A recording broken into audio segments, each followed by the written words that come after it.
I want to pivot from constituent service to aim at the big picture about two inaugural positions for the city created under your administration.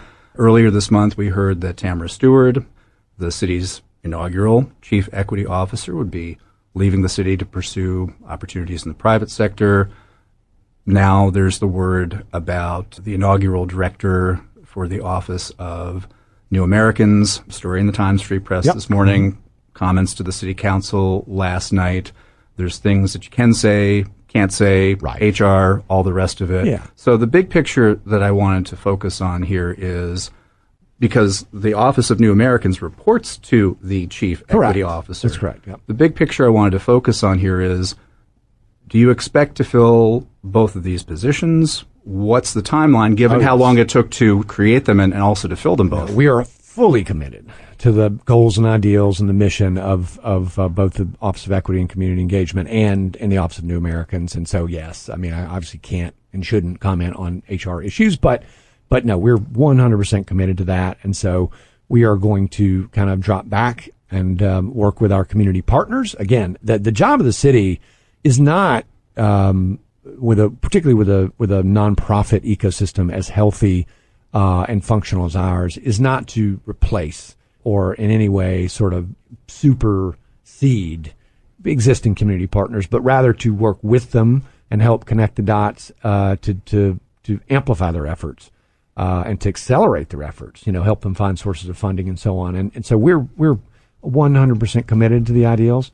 Again, from the standpoint of the Office of Equity, we're part of a cohort of cities that are in a program at the Atlanta Federal Reserve called the Southern Cities for Economic Inclusion that is doing some very, very exciting work around opportunity and workforce development through an equity lens. And for me, that's where the action is. And so as we're looking for that new director, and again, we wish both Tamara and S.I. Navarro the best in the future endeavors, but as we're looking for that, we're really looking for a focus in that area.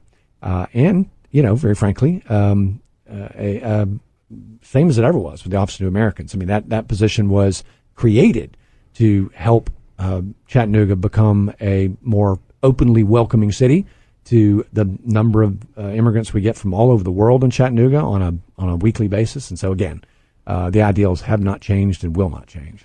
What impact, at least in the short term, if any, do you see these dual departures having on implementing aspects of One Chattanooga? You either have people there or you don't. And when you don't have people there, we know this everywhere, whether it's government or private business or media for that matter, things can fall by the wayside. Well, for better or for worse, there were both new departments that were created when I came into office. And so they really didn't spin up for probably the first 6 months. So that would have been, October of 21. So there's not a ton of work that is going to go, by the wayside. We can easily spread that load across existing staff temporarily and continue the work going forward. No problem whatsoever.